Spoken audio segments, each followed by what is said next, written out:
Falling asleep should be simple. Just close your eyes and relax, they say. Now lay down, they say. Now empty your pockets, they say. The point is, if sleep is so natural and easy, then everybody would do it. Wait, is that right? The stages of falling asleep.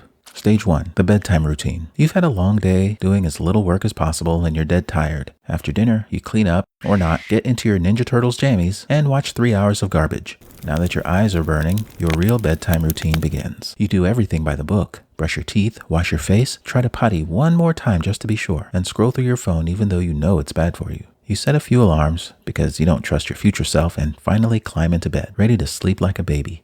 But there's a problem. Your brain has other plans. Stage 2, the overthinking spiral. Part 1. Instead of settling down, your brain decides it's the perfect time to reflect on every embarrassing moment you've ever had. Remember that awkward handshake from 2016? Let's relive it. And that time you accidentally called your professor daddy? That's just the beginning. More questions like, did I remember to lock the door? Who played that cop in Spiders vs. Burritos 3? And how many hot dogs tall is the Eiffel Tower? Bounce around your brain, keeping you awake. Stage 3, the quest for comfort. You can't fall asleep because you're uncomfortable. Your pillow's as flat as a manhole cover, your blanket's too heavy, like it's made of manhole covers, and your mattress is as hard as, you guessed it, comedy. You toss, you turn, and you flip your pillow to the cool side, only to realize it's not that cool anymore, and it's wet. Wait, why is it wet? Stage 4, the temperature war. Next comes the temperature war. You're too hot, so you kick off the blanket. Then you're too cold, so you pull it back on. This cycle repeats until you're convinced your body is sabotaging you. You even try the ancient technique of sleeping with one leg out.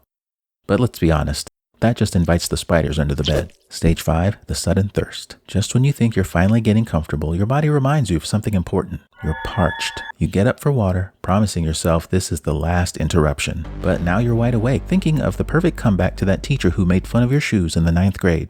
And now you're back to square one. Stage 6, the overthinking spiral, part 2. You're back in bed, but your brain isn't done asking questions. What happens if bees go extinct? Should I buy another kettlebell? When a doctor doctors a doctor, does the doctor doing the doctoring doctor as the doctor being doctored wants to be doctored? Or does the doctor doing the doctoring doctor as she wants to doctor? Your body's exhausted, but your mind is running a TED Talk no one asked for. Stage 7, the itching hour. Just when you're about to drift off, an itch appears. First your leg, then your arm, then a spot you can barely reach.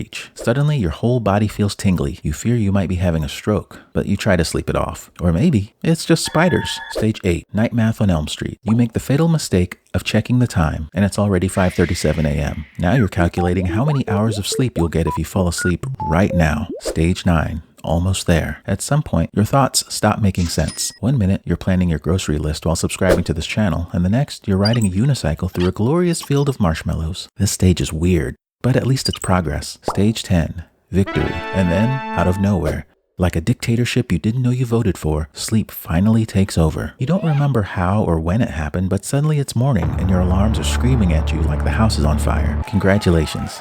You survived another night and you're ready to take on the day. And so are all the spiders under your bed.